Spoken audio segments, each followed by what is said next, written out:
Eu tenho um monte de coisa para te contar sobre as orquídeas. Afinal de contas, por que será que elas têm esse nome? Já pensou nisso? O que significa Phalaenopsis, Lélia, Catuleia, Sophronites? De onde será que vem todos esses nomes em latim sobre as orquídeas? Aliás, já pensou no nome das estruturas? Pseudobulbo, labelo, pétala, sépala, velame, políneas. É muita coisa super genial e interessante que eu vou te mostrar e te contar sobre as orquídeas em nosso vídeo de hoje. E tem um monte de segredo que vai te ajudar, inclusive no cultivo. Afinal de contas, os orquidófilos, que são as pessoas que amam as orquídeas, adoram aprender nos mínimos detalhes. Como as orquídeas são cultivadas principalmente por causa das suas belas flores, nada mais justo do que começar explicando isso para vocês. O botão floral começa fechadinho assim, e eu vou mostrar isso em detalhe para vocês. Qual que é a função e quais são essas estruturas? O que vocês estão vendo aqui são as sépalas da flor, ou seja, são 3 folhas modificadas que protegem tanto as pétalas quanto as estruturas reprodutivas. Quando a gente abre então essas sépalas, a gente consegue ver o que tem lá dentro. Olha só, uma sépala eu retirei aqui, vou tirar a outra e vou tirar a outra. O que a gente enxerga aqui dentro então? As 2 pétalas que ainda não se abriram completamente, obviamente elas vão se expandir depois que o botão se abrir. Uma outra pétala e a pétala completamente diferente, que é chamada de labelo ou labelo das orquídeas. Ou seja, literalmente destrinchando a flor da orquídea, nós temos aqui então, olha, uma sépala, que é essa folha modificada que protege o botão floral, 2 sépalas e 3 sépalas. O que sobrou então? 2 pétalas tradicionais, que eu também vou retirar aqui, e a estrutura que sobrou foi o labelo, ou labelo, que é a pétala modificada. Vou também retirar o labelo, ou labelo, para mostrar para vocês os órgãos reprodutivos. Essa estrutura, então, é a coluna da flor da orquídea, e é exatamente aqui que ficam as políneas, como eu já mostrei para vocês. Na coluna, então, existem os órgãos reprodutivos masculinos e femininos. E como vocês podem ver, tem uma estrutura, um apêndice aqui para baixo, um fiapinho bem fininho. Em algumas orquídeas, como as do gênero Catasetum, isso funciona como uma catapulta da estrutura de reprodução. No caso aqui das Phalaenopsis, funciona basicamente da seguinte maneira: quando uma abelha, que aqui eu vou imitar como se fosse o meu dedo, chega embaixo dessa estrutura para buscar o néctar, dá uma olhada no que acontece. Literalmente, essa estrutura acaba grudando na cabeça dessa abelha. Essa estrutura esbranquiçada acaba se soltando. E o que fica grudado na cabeça desses animais, ou então em seu abdômen? Essas 2 bolinhas super lindas, chamadas de políneas. Afinal de contas, o que são essas políneas? Elas são aglomerados de grãos de pólen extremamente adesivos, grudentos. Então, cada bolinha amarelada dessas é um aglomerado de grãos de pólen com uma estrutura bem grudenta. Bom, para que serve isso? Obviamente, isso aqui é o máximo da evolução. As orquídeas são plantas que surgiram na escala evolutiva muito recentemente. São plantas muito modernas, por isso, muito complexas em seu processo de reprodução. O fato delas concentrarem o grão de pólen assim economiza e muito no seu processo de reprodução. Agora, quando essa abelha ou vespa que está com a polínia chega em outra flor de orquídea para gerar o processo de polinização, na realidade elas vão buscar o néctar, olha o que acontece. Embaixo da coluna também tem uma estrutura meio adesiva, que é o chamado estigma, a parte feminina da flor. Então as políneas acabam encostando lá na região do estigma e olha o que aconteceu? Literalmente elas grudaram lá, saíram do meu dedo que estava imitando então a cabeça da abelha, do beija-flor ou o abdômen de uma vespa. Olha que coisa mais genial! Foi isso então que gerou o processo de polinização nessas orquídeas. E o que acontece após o processo de polinização? A formação de frutos. Exatamente, e eu tenho certeza absoluta que você já comeu alguma coisa com aroma, com essência, com sabor de baunilha, não é mesmo? Sabia que a baunilha é um fruto de uma orquídea? O fruto da orquídea do gênero Vanilla. Eles são retirados verdes do pé, deixados para secar e depois raspadas as sementes que dão aquele aroma tradicional da baunilha nos alimentos culinários, nos doces maravilhosos. Mas olha que interessante, a baunilha é retirada da planta ainda verde, mas se deixado no pé, o fruto das orquídeas em geral é uma cápsula, ou seja, ele se seca e se abre, se expande, soltando diminutas e milhares de sementes pelo ar.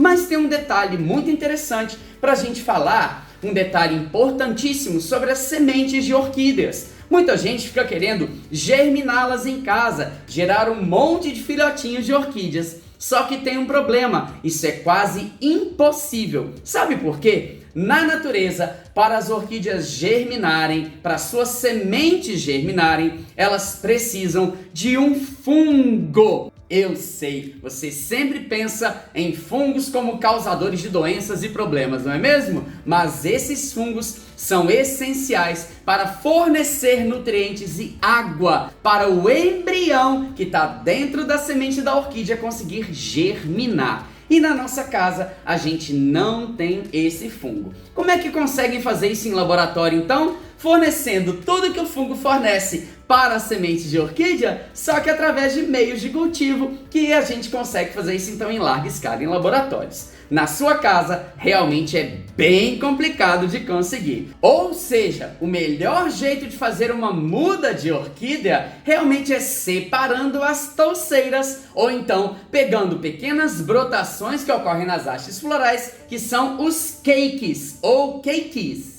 Agora que nós já entendemos um pouco melhor sobre a estrutura da flor e também como acontece a formação do fruto das orquídeas, vamos falar um pouquinho sobre toda a estrutura da planta, sobre todos os seus órgãos? Nada melhor do que começar com as raízes. As raízes de orquídeas são extremamente geniais. Elas nascem geralmente mais branquinhas como essas e com o tempo podem ficar mais esverdeadas, às vezes com algumas algas, líquens ou até mesmo musgos crescendo sobre elas. Mas uma coisa muito curiosa, por que será que elas são brancas assim? E eu quero mostrar para vocês o que acontece quando a gente molha uma raiz de orquídea.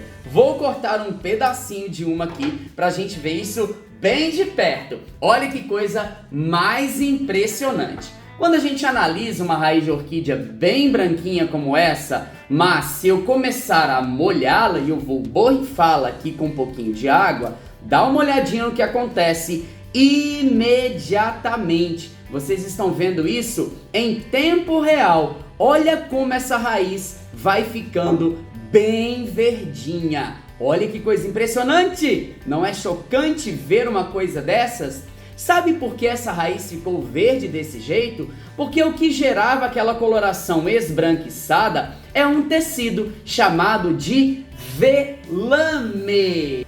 O velame é o tecido que envolve as raízes das orquídeas. Ele é um tecido pluriestratificado, traduzindo, um monte de camadas de células que tem a função de absorver umidade do ar. Já pensaram nisso? Que as orquídeas conseguem, graças a esse tanto de raízes e a esse tecido chamado de velame, elas conseguem absorver água e nutrientes que estão disponíveis no ar. Exatamente. Por isso, essas orquídeas precisam ficar com suas raízes expostas. Várias orquídeas são assim, com raízes expostas mesmo, não precisam inclusive de substrato. Uma coisa genial é a gente pensar na função disso, porque várias orquídeas são chamadas de epífitas. Olha esse nome, anota esse nome para nunca mais esquecer.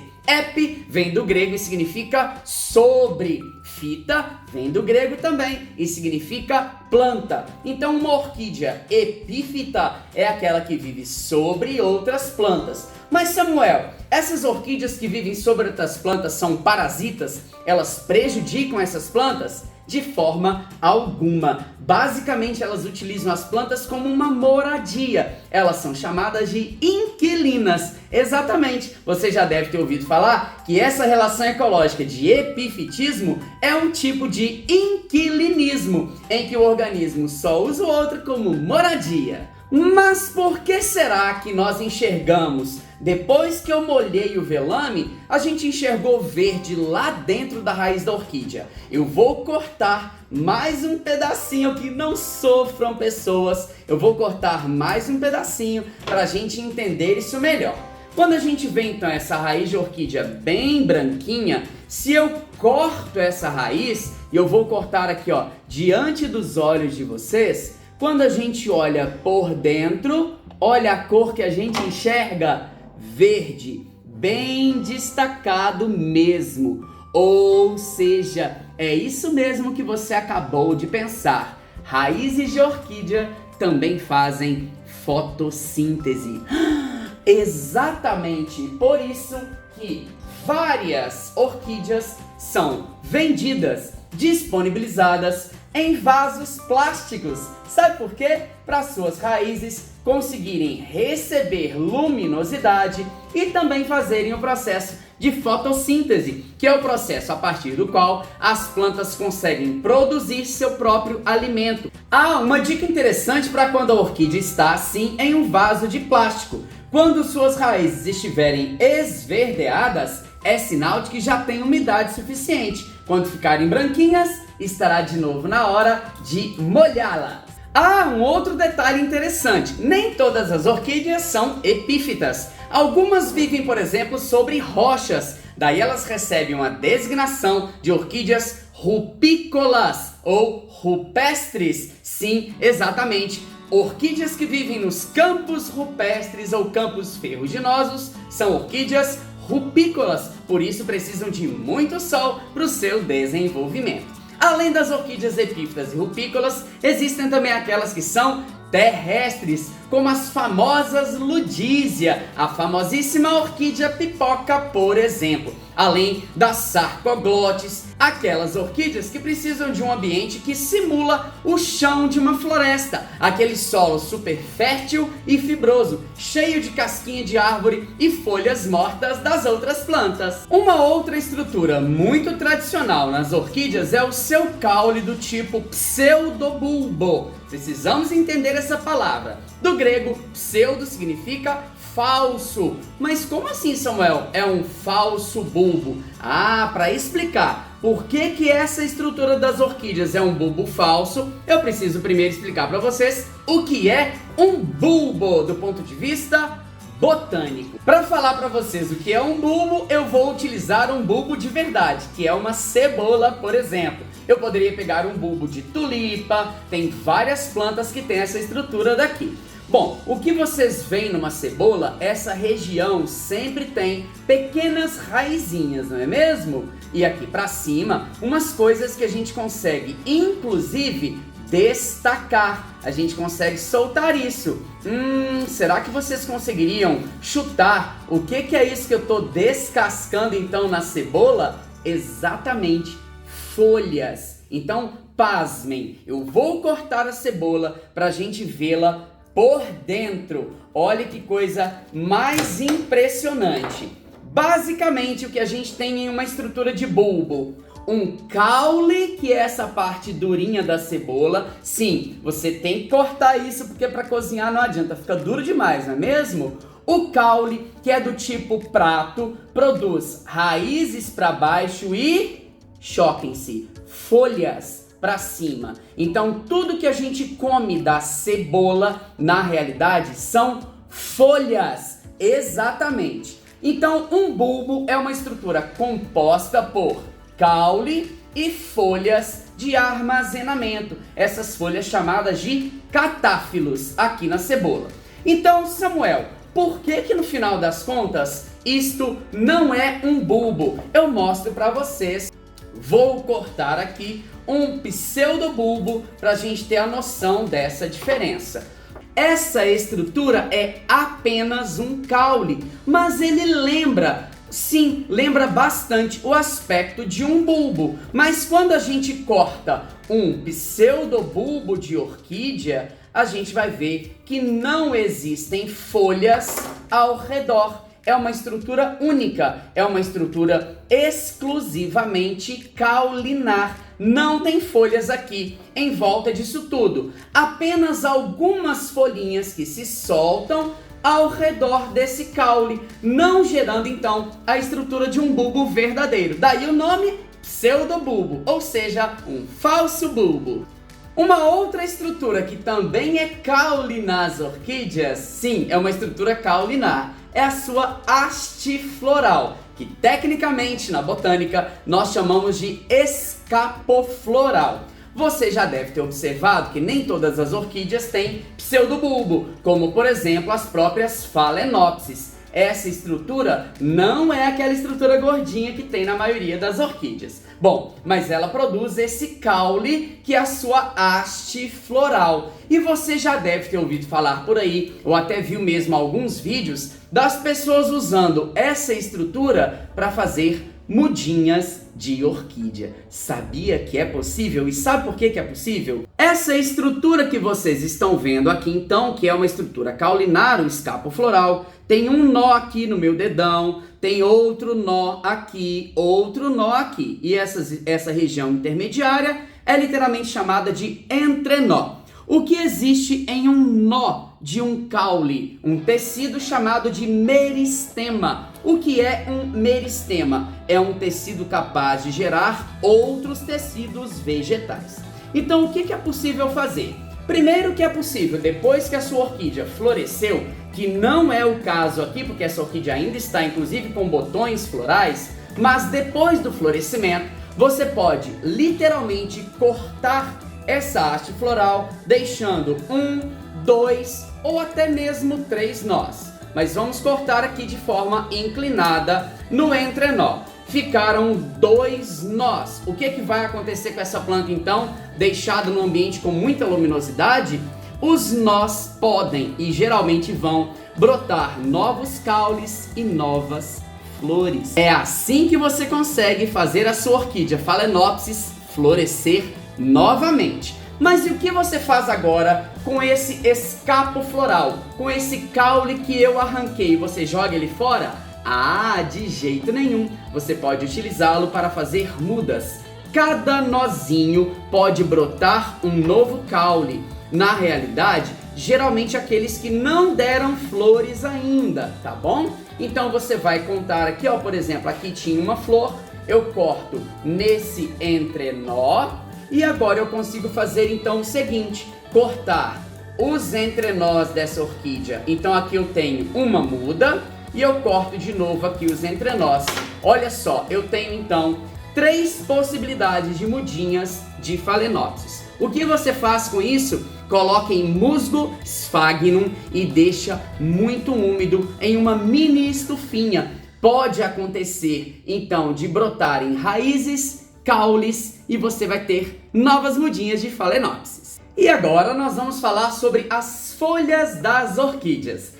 Essas folhas podem variar muito em seu formato e em sua textura, e isso nos ajuda, inclusive, a entender um pouquinho mais sobre como essas plantas ficam na natureza, as espécies originais, pelo menos. Quando as folhas são mais gordinhas, mais suculentas, sim, você ouviu isso mesmo. Existem orquídeas que são do grupo das suculentas, que armazenam água em seus tecidos vegetais. Por isso, elas conseguem resistir um pouquinho mais à desidratação. Então essa dica vale mesmo. Quanto mais gordinha, quanto mais grossa, quanto mais coriácea, que é a terminologia técnica para grossinho. Quanto mais coriácea for a folha de uma orquídea, mais ela resiste à desidratação, ou seja, de menos água ela precisa para o seu pleno desenvolvimento. Nós já falamos aqui da estrutura da raiz das orquídeas, que tem velame, aquele tecido absorvedor de água,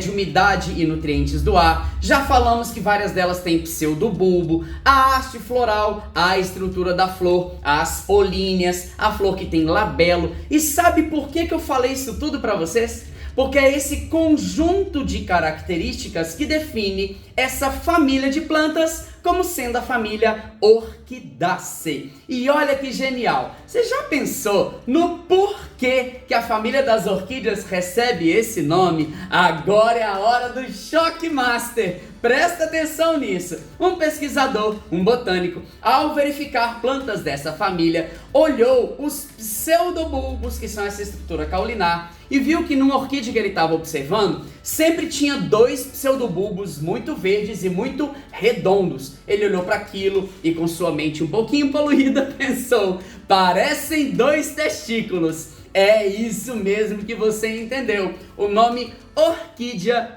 vem do grego e significa testículo. No final das contas, há um pouco de controvérsia, inclusive, sobre esse nome. Alguns pesquisadores consideram, porém, que esse nome vem por causa das políneas. Lembra que eu mostrei para vocês aquelas 2 bolinhas lotadas de grãos de pólen? Também são 2 bolinhas que sempre ocorrem em todas as orquídeas. E afinal de contas, por que alguns gêneros de orquídeas têm esses nomes? Por exemplo, Phalaenopsis. Phalaenos vem do grego e significa mariposa. Alguém olhou para essas flores e falou: olha, não parecem asas de mariposas? E é exatamente esse o significado de Phalaenopsis. Phalaenos é mariposa e opsis é parecido com, semelhante a.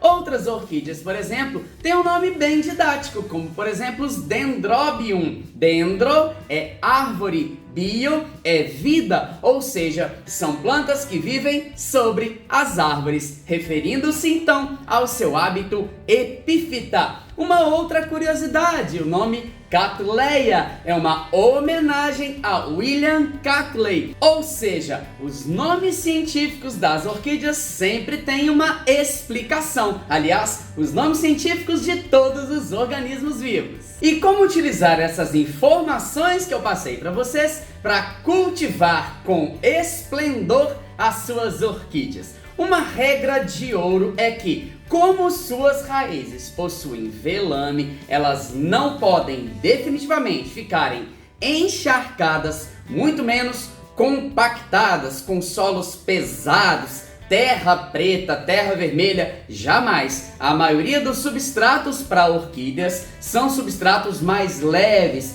fibrosos, exatamente porque imitam as cascas de árvores. Um substrato que eu amo e indico com certeza que você terá muito sucesso nas suas orquídeas é o substrato Bosta em Lata para orquídeas. Basicamente, ele é um substrato feito de fibra de coco, extremamente fibroso, extremamente poroso, que vai garantir a oxigenação das raízes da sua orquídea, evitando que elas apodreçam. Obviamente, sua intenção ao ter orquídeas é que elas floresçam, e para o seu florescimento é necessário a adubação. Você não pode se esquecer jamais de adubar suas orquídeas. Prefira adubos ricos em fósforo, mas eu preciso indicar um para você, que é o maravilhoso adubo Bosta em Lata para orquídeas. Gente, ele é essencial para o florescimento. basta seguir as instruções da embalagem. Uma outra coisa bastante importante para a gente lembrar sobre as orquídeas é que elas absorvem água e nutrientes por suas raízes, ou seja, essas raízes gostam de umidade, jamais encharcadas, mas você pode e deve fazer o quê? Borrifá-las com frequência, mas evite ao máximo de molhar as flores. Quando você molha a flor de qualquer planta, isso diminui a sua durabilidade.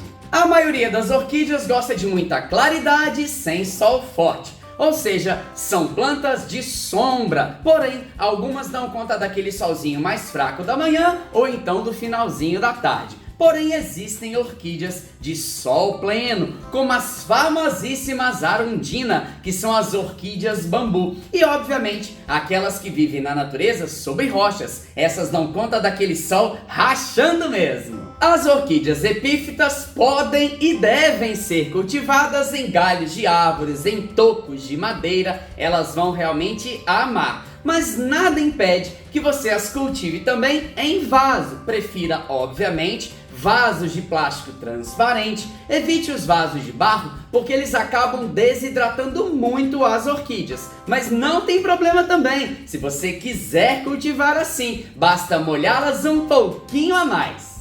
E quais são as pragas que atacam as orquídeas? Obviamente, como são plantas que gostam de umidade, existe um risco de desenvolvimento de fungos. Para evitar isso, você pode prevenir o processo de crescimento de fungos com fungicida, que é a base de enxofre. Exatamente. Algumas orquídeas são um pouquinho sensíveis ao cobre, então evite cauda bordaleza para a maioria delas. Dê preferência aos fertilizantes à base de enxofre, que acabam evitando o desenvolvimento de fungos. Além disso, uma praga que afeta praticamente todas as plantas, né, gente? As cochonilhas e os pulgões. Cochonilha, seja ela farinhenta, seja ela a lanuginosa ou a de carapaça, acontecem sim, desde que sua orquídea não esteja com ventilação adequada, se ela não estiver com cultivo adequado, umidade adequada, luz adequada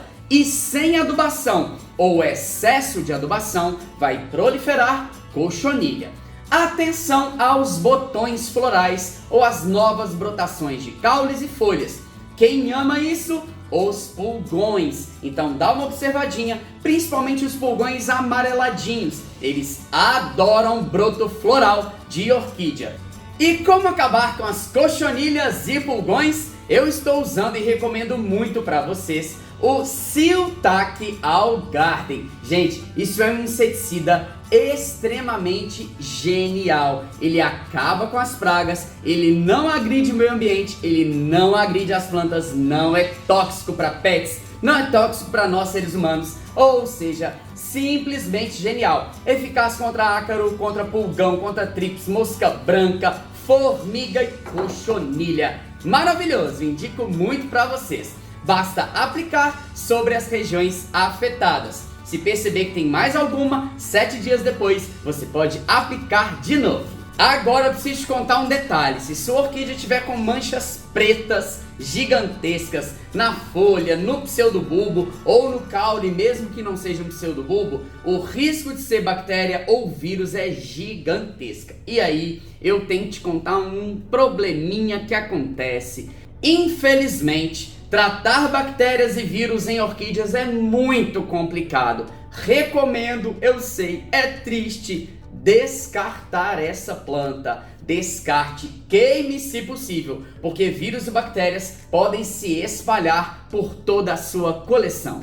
Aí vocês devem estar se perguntando de onde vieram essas orquídeas e como adquirir maravilhas como essas. Eu indico muito para vocês o shopping Flores na Mão. Gente, fica lá na entradinha de Olambra. Toda vez que eu vou na cidade, eu tenho que bater o cartão lá. Eu tenho que visitar porque tem plantas sempre muito maravilhosas. E aí, você gostou de aprender todos esses detalhes sobre as orquídeas, sobre essas plantas maravilhosas, com essas flores espetaculares? Conta pra mim nos comentários. Não se esqueça de curtir o vídeo, clicar naquele sininho para receber notificações sempre que tiver vídeo novo no canal. Compartilha esse vídeo para todo mundo que ama orquídea. Eu tenho certeza que eles vão amar aprender um monte, assim como você. Lembrem-se daquilo que eu sempre digo: presentei com plantas, elas são o melhor presente. Um grande abraço para você!